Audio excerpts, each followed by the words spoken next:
देखो, गैंगस्टर हो या टेररिज्म हो या खालिस्तान हो, सारी पॉलिटिकल पार्टियों को एक मंच पे इकट्ठे होने की जरूरत है। सब पॉलिटिकल पार्टियों। अब किसान आंदोलन जो पीछे हुआ, जो चिंपू बॉर्डर पे सबका धरना हुआ, देखो किसान हिंदुस्तान में है, अकेले पंजाब में नहीं है, ठीक है ना। और तो कहीं धरना नहीं लगा। आंदोलन करने का सबको अधिकार है, ये लोकतंत्र है। पर आंदोलन के अंदर, किसानों की बात नहीं कर रहा, पर आंदोलन के अंदर देश के प्रथम सेवक नरेंद्र मोदी जी के बारे में यह कहा जाए कि पहले फिरोजपुर में आए थे, बच गए, अब बच के नहीं जाएंगे, इसकी जिम्मेदारी कौन लेगा, ये मेरा सवाल है। हमने दो प्रधानमंत्री हिंदुस्तान में खोए हैं। हमने राजीव गांधी जी को खोया है, हमने इंदिरा गांधी जी को खोया है, हमने पंजाब के चीफ मिनिस्टर को खोया है, हमने पंजाब में 36,000 बेगुनाहों का कत्लेआम होते देखा है और 19,000 हिंदू भाइयों का खून पीते हुए इनको देखा है। अब भी ये चंद लोग खून के प्यासे।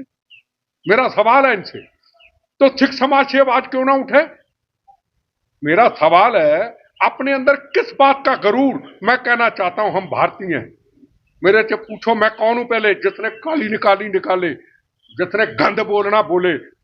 मेरा धर्म भारत मां, मेरी जात वंदे मातरम, पहले भारतीय भारत मां, फिर मैं सरदार। वो भारत जिसके लिए गुरु तेग बहादुर हिंद की चादर गुरु महाराज ने चांदनी चौक में अपने शीश को निछावर किया था। वो गुरु गोविंद सिंह जी महाराज, जिनका जन्म स्थान पटना साहब, आखिरी स्थान महाराष्ट्र नदेड़ साहब। वो भारत की बात करते हैं, वहां खालिस्तान की बात करते हैं। जब तिरंगे झंडे का अपमान होता है यूके के अंदर, कनाडा के अंदर, अमेरिका के अंदर, जर्मनी के अंदर, जब तिरंगा झंडा क्या एक कौम का है? क्या सिर्फ हिंदू का ही है? नहीं, तिरंगा झंडा हिंदू मुसलमान सिख ईसाई, जलियांवाला बाग के अंदर हिंदू मुसलमान सिख ईसाइयों का खून बहा है। उस लाल लहू से यह तिरंगा झंडा बुना गया है।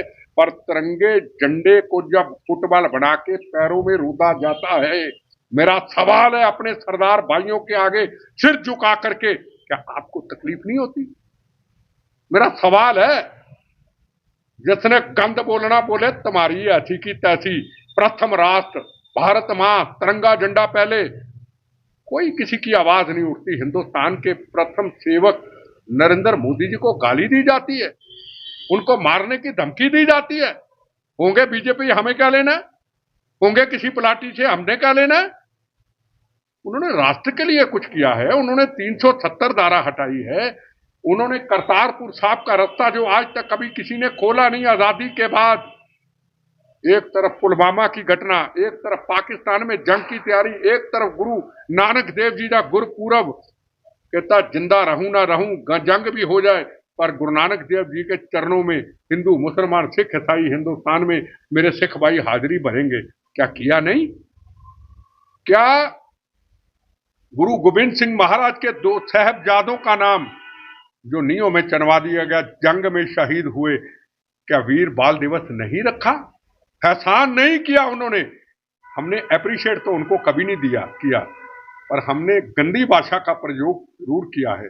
हमने जरूर ये कहा है फिरोजपुर से बच गए, पहले इंदिरा गांधी मारी, कौन सा बॉर्डर, ये अपना सिद्धू बॉर्डर है ना, पहले इंदिरा गांधी मारी, अब मोदी जी आपको मार देंगे।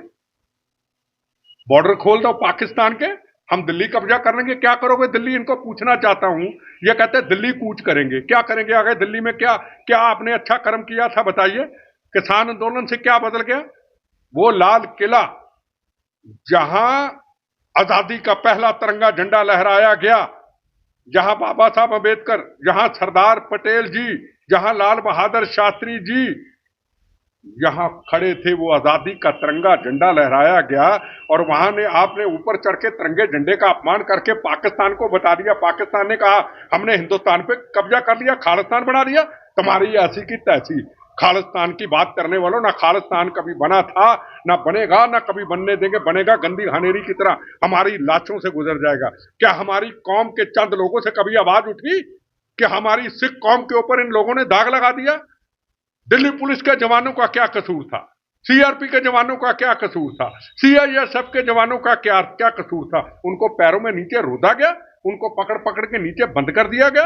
और दूसरी तरफ नरेंद्र मोदी जी 26 जनवरी को राष्ट्रपति जी के साथ वो शहीद जिन्होंने कुर्बानियां दी भारत मां की सीमाओं की रक्षा करते हुए, अपने बच्चों के साथ आए, जिनको सम्मानित किया, उनके बच्चे अपनी मां को पूछते हैं, हमारे पिता ने भारत माता की आजादी की रक्षा के लिए शहादत दी। इस तिरंगे झंडे में हिंदू मुसलमान सिख ईसाइयों के खून के तिरंगे झंडे में लिपटी हुई बॉडी आई। उस तिरंगे झंडे का आज हम अपमान देख रहे हैं। एक पास सम्मान, एक तरफ अपमान। पर नरेंद्र मोदी जी कहते ना भाई ना, अपमानित आज कर देना 26 जनवरी का दिन, दुनिया में हमें बदनाम कर देना, हमें कोई फिक्र नहीं, पर इस पगड़ी पे गोली नहीं चलेगी। अपमान सह कर लूंगा देश का, पर इस सरदार साहब की पगड़ी पे गोली नहीं चलेगी। लाठियां भी खा लेना, पुलिस को कहा नीचे रोद भी देना, नीचे फेंकने चले जाना, पर इन पे लाठी न चलाना। क्या कहीं लाठी चली? मेरा सवाल है अपने सिख भाइयों के, क्या भारत आपका नहीं है? क्या शहीद आजम भगत सिंह, क्या जलियांवाला बाग के हिंदू मुसलमान सिख ईसाई, क्या शहीद आजम उधम सिंह, क्या राष्ट्र के लिए कुर्बानी नहीं दी थी? क्या महाराज रणजीत सिंह जी, जिनका काबुल कंधार तक राज था, उनकी पगड़ी पे आपने दाग लगा दिया? बोलने को तैयार ही नहीं। बिट्टा बोले तो गलत बोले, हिंदू बोले भाई तू फिरका प्रस्त, हिंदू भाई बोले तू बीजेपी, हिंदू भाई बोले तू आरएसएस, हिंदू भाई बोले तू नफरत फैलाने वाला। तो सरदार कोई ना बोले, बिट्टा बोले तो गाली देंगे तुम्हारी ऐसी की तैसी। पहले भारत, उसके बाद कुछ और आता। मैं इनको चैलेंज करके कह देना चाहता हूं, मैं सुनता हूं बड़ा लोगों की बातें, परवाह नहीं करता मैं। जितना छेड़ोगे उतना भारत माता की रक्षा के लिए 14 बार हमले सहे, हजारों बार सहेंगे, और भारत मां को आज नहीं आने देंगे। खालिस्तान न कभी बना था, न कभी बनने देंगे। अरे कनाडा के अंदर, यूके के अंदर हमारे रोज तिरंगे झंडे का अपमान किया जाता है, मंदिरों पे हमले होते हैं, हमारी पगड़ी के रोज दाग लगाया जाता है, हम हिंदुस्तान में घूमते हैं, हमसे सवाल पूछे जाते हैं। सिख कौम तो मजलूमों की रक्षा के लिए बनी, सिख कौम तो बेसहारों की रक्षा के लिए बनी। सिख कौम ना होती तो आज देश ना होता, सिख कौम ना होती तो हमारा हिंदू भाई ना होता। ये क्या हो रहा है? कौन जवाब देगा? क्या गुरुद्वारा साहब में इकट्ठे होकर के सारे सिख भाई जिम्मेदार हमारे लोग, क्या गुरुद्वारा साहब में इकट्ठे होके बेटियां भाई बहन पत्रकार आपको बुला के सिर पे गुरु महाराज का पकड़ा बांध के कहेंगे हम खालिस्तान नहीं चाहते, हम भूखे नंगे पाकिस्तान से नहीं मिलना चाहते? जब पन्नू जैसे लोग भूखे नंगे पाकिस्तान के टुकड़ों पे पलने वाले, हमारा इससे कोई संबंध नहीं, ये हमारे गुरु गोविंद सिंह जी का देश, ये हमारे गुरु तेग बहादुर जी का देश, हमारा कोई इनसे मतलब नहीं, ये कौम के गदार है, ये देश के गदार है। क्या इतना कहने से भी हमें तरले मारने पड़ेंगे? बिल्कुल नहीं मारेंगे। हमारा हक बनता है, हमारा फर्ज बनता है। मेरे अंदर भी आग उठती है, मुझे भी बर्दाश्त नहीं होता कि दूसरों को क्यों नहीं होता। किसान आंदोलन भी, किसान आंदोलन के कौन खिलाफ है भाई? होना चाहिए, आपकी डिमांड आपको करनी चाहिए, पर यह तो कोई तरीका नहीं है कि बीच में घुस करके हरियाणा पुलिस इधर खड़ी है, उधर हम कहते हैं जी अब हम पतंग चलाएंगे, हम ड्रोन को फेंक देंगे। क्या यार, पगड़ी की इज्जत आप हमारी नुकसान पहुंचा रहे हो। को कहता जी इधर से तो होगा वो अथरू गैस छोड़ी जाएगी, हम उनसे इनको पीछे को छेड़ देंगे। क्या हरियाणा का पुलिस का जवान, क्या पंजाब के पुलिस का जवान, क्या यूपी का, क्या फर्क है कोई? वो अपनी ड्यूटी देता है, कृपाने निकाल के डराते हैं। यार हमारी पहचान, ये पगड़ी मानवता की रक्षा के लिए है, ये जो पगड़ी पहरावा है ये मानवता की रक्षा का है, आपको पता होना चाहिए। कैसे सुधार हो सकता है इसमें? जो एक ही सुधार, जितनी देर तक, मैं फिर कहा, हिंदू कहे तो फिरका परस्त, हिंदू कहे तो नफरत फैलाने, हिंदू कहे तो बीजेपी, हिंदू कहे आरएसएस, तो सरदार साहब नहीं बोलेंगे तो कैसे सुधार होगा? बताओ ना। हम बोलेंगे नहीं, हम बोलेंगे नहीं। अरे कहो ना, हम भूखे नंगे पाकिस्तान के टुकड़ों पे पलने वालों के खिलाफ क्यों नहीं कहते? क्यों नहीं कहते? इतना क्या अहंकार है हमारे अंदर? किस बात का अहंकार? हमें गुरुओं ने नीचे सिर झुकाना सिखाया है, लड़ना सिखाया है मातृभूमि के लिए। वो एक अलग वक्त था जब मुगलों के साथ जंग थी। हमारी किससे लड़ाई है, मैं पूछना चाहता हूँ, किससे लड़ाई है? नरेंद्र मोदी जी से क्या लड़ाई है?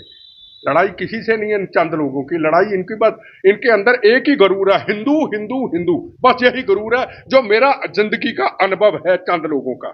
जितनी देर तक गुरुद्वारा साहब में नहीं निकलेंगे ना, अब मैं क्या करनाल की बात करूं। एक एक बड़े संत महात्मा देखता हूं, पीछे फोटो किसकी है?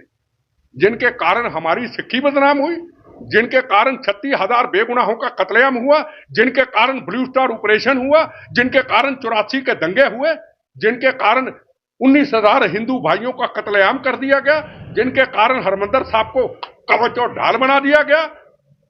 अच्छी योधे, वाह योधे, क्या मतलब? किसी के हाथ में कृपान नहीं, किसी के हाथ में तरचूल नहीं, किसी के हाथ में बंदूक नहीं। अपने बच्चों के लिए रोटी कमाने के लिए एक व्यक्ति जा रहा है और आप देखते हैं इसके सिर पे पगड़ी नहीं, और सरदार है तब भी पगड़ी नहीं, तू भी लाइन में लग जा, ठक ठक ठक। हम योधे, वाह योधे। योद्धा कौन होता है?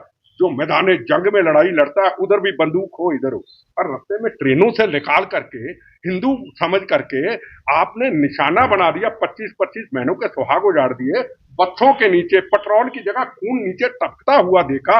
अब भी कहते हैं हम खून के प्यासे। क्या आपको लगता है 84 के दंगे के वही जिम्मेदार थे जिनका आप जिक्र कर रहे हैं? मेरी एक बात सुनो, चलो आज मैं तो बात करना नहीं चाहता था, अब आपने छेड़ ही ली। खून गर्म हो जाता है जब पुरानी यादें आती हैं। अगर खालिस्तान की बात में बात करते हैं, अगर 36,000 बेगुनाहों का कत्लेआम ना करते, अगर हरमंदर साहब को ढाल ना बनाते, मैं आपसे सवाल पूछना चाहता हूं। सामने मंदिर हो या गुरुद्वारा साहब हो, मैं अपनी बात करता हूं, ठीक है ना? मंदिर हो या गुरुद्वारा साहब हो, ठीक, सामने पुलिस हो या फौज हो, कंधे अंदर घुसने लगे। अगर मेरी जमीर और मेरी अणख है मेरे गुरु के प्रति, मेरे राम के प्रति, मेरे वाहिगुरु के प्रति, अगर मेरी जमीन है तो मैं छाती ठोक के कहूंगा, अगर अंदर जाओगे तो मेरी लाशों से गुजर जाना होगा। मेरा सीना पे गोलियां चलाओ, मेरे सीने पे बम चलाओ, मुझे पकड़ने आए हो ना आप, इसलिए हरमंदर साहब में घुसना चाहते हो ना, मुझे पकड़ने आए, लो अरे पकड़ो। फिर भी जाना है तो मेरे सीने पे गोलियां मारो, पर मेरे राम, मेरे गुरु महाराज गुरु रामदास के इस पवित्र स्थान को, तपों से सजे हुए को एक कंकर बिना लगे। लख लानत है, जमीर कहां चलेगी यार हमारी। हमने अपने आप को बचाते बचाते हमने गुरु रामदास जी को ढहढेरी करा दिया, हमने अकाल तख्त साहब को ढहढेरी करा दिया। ये संतों को, महात्माओं को, धर्म प्रचारकों को कहना चाहिए। हम कहते हैं बंदी सिख छोड़ दो। बंदी सिख कौन होते पता? कौन होते बंदी सिख? आपसे पूछना चाहता हूं, जो रोज आवाज उठती है, कौन होते बंदी सिख? आप इस वक्त जेल में बंद है, उनकी तरफ से ये बात जेल में बंद कौन है? जिन्होंने 36,000 बेगुनाहों का कत्लेआम किया, जिन्होंने 19,000 हिंदू भाइयों का मार के खून पिया। आप तो मेरी बात सुनो, जिन्होंने हजारों बहनों के सुहागों को जाड़ा, जिन्होंने हजारों बच्चों को यतीम किया, जिनके हाथ में बंदूक नहीं थी, जिनके हाथ में तरचूल नहीं थी, आपने देखा ये हिंदू है? आपने देखा इस पे सिर पे पगड़ी नहीं है? उतारो इसको, ठक ठक ठक मार दिया, वो बंदी सिख हो गए। मौत के सौदागर, मौत के सौदागर। इनमें बोलने किसी हिम्मत नहीं है किसी में। असलियत ये है बस, 80 सरदार। अरे इन चंद लोग, अरे मेरी बात सुनो, अरे बात तो सुनो, इन चंद लोगों को मैं कहना चाहता हूं, इसको योधे कहते हैं। निहत्थे लोगों को रास्ते में रेडी लगाई हुई, कोई रिक्शा पे जा रहा है, कोई मजदूर जा रहा है, कोई बिहार से आया, उसको आप गोलियां मार, उनको योधे कहते हैं? सवालों के जवाब हैं। योद्धा किसको कहते? सामने चलती हो बॉर्डर पे गोलियां ठक ठक ठक ठक चले, फिर शहीद हो। जैसे जवान, जैसे गुरतेज सिंह बठिंडा का चाइना के अंदर बगैर बंदूक से कृपान निकले 25 सैनिकों को ढेर कर दिया, उनको कहते योद्धा। इनको मैं बताना, उनको कहते योद्धा, इसको योद्धे नहीं कहते। आपके हाथ में बंदूक पकड़ा दें, आप रास्ते में मार दे, तो कल को कहें आप योद्धे हो, मौत के सौदागर। मैं मौत के सौदागर कहूंगा। बोलने की हिम्मत नहीं है इनमें, जगाने की हिम्मत नहीं इनमें। हाँ, एक हिम्मत है गाली देने की, गंदी बकवास करने की, इन चंद लोगों में। एक आखिरी सवाल, आप किस तरीके से देखते हैं प्रधानमंत्री नरेंद्र मोदी का कार्यकाल जो रहा पूरे पिछले 10 साल? देखो जी, मेरा इलेक्शन से कोई मतलब नहीं, राजनीति से कोई मतलब नहीं। 75 साल की कैंसर की बीमारी है ना, 75 साल की कैंसर की बीमारी, वहां ना तिरंगा झंडा लहराया जाए, जवानों पे पत्थर फेंके जाएं, बहनों के सुहाग उजाड़े जाएं। हरियाणा के हर गांव के अंदर महीने में 50-50 बॉडियां हिंदू मुसलमान ईसाई के तिरंगे झंडे में लिपटी हुई आए और यह कहा जाए कश्मीर हम ले लेंगे। आज कश्मीर के अंदर तिरंगा झंडा लहराया जाता, ना दंगे हुए, ना फसाद हुए, ना गोली चली, 370 धारा हट गई। कहां जवान की शहादत होती बताइए? आज बताइए है? क्या मैं गलत कह रहा हूं? क्या मैं बीजेपी की तारीफ कर रहा हूं? क्या मैं प्रधानमंत्री प्रथम सेवक के प्रधानमंत्री नरेंद्र मोदी की तारीफ कर रहा हूं? हमें शहीदों के परिवारों से प्यार है। कितने बहनों के सुहाग उजड़ जाते थे। दूसरी आ जाओ, 500 साल का खूनी इतिहास राम जन्मभूमि का, हजारों कुर्बानियां हो गई। हमारे रामलला जी, हमारे राम जी, हमारे उनके साथ हनुमान जी झुग्गी झोंपड़ी में टेंट के आगे मिट्टी गट्टे में तूफानों में उनका अपमानित होते रहे। भगवान ने फरिश्ता दिया, नरेंद्र मोदी ने, भगवान ने फरिश्ता दे के भेजा, नरेंद्र मोदी जी को फरिश्ते के रूप में भेजा। ना दंगे हुए, ना फसाद हुए, ना गोली चली। जय श्री राम, राम जन्मभूमि का निर्माण हो गया। क्या कॉरिडोर हो सकता था? क्या ज्ञान जापी कभी सोच सकते कि ज्ञान जापी भी खुलेगा? अब तो मथुरा और काशी है। क्या सोचा था तिरंगा झंडा लहराया जाएगा चंद्रमा के ऊपर? क्या सोचा था कि दुनिया के अंदर इतना नाम होगा भारत मां का? कहां इंडिया को साइड में कर देते थे, आज कहते हिंदुस्तान हिंदुस्तान। आप गए, अयोध्या गए आप? एक बार मैं अब नहीं गया, राम मंदिर के अब तो गया। मैं तो कई बार गया। मैं तो जाता हूं, कोई मैं दिखावे के लिए थोड़ा जाता हूं। मैं बार बार कहता हूं जय श्री राम, जय श्री राम। इनकी ऐसी की तैसी, जिसने जो करना कर ले। बार बार कहूंगा, आखिरी सांस तक निकलेगा, सतना वाहेगुरु, जय श्री राम। मेरा धर्म भारत मां, मेरी जात वंदे मातरम। इनकी ऐसी तैसी नफरत करने वालों।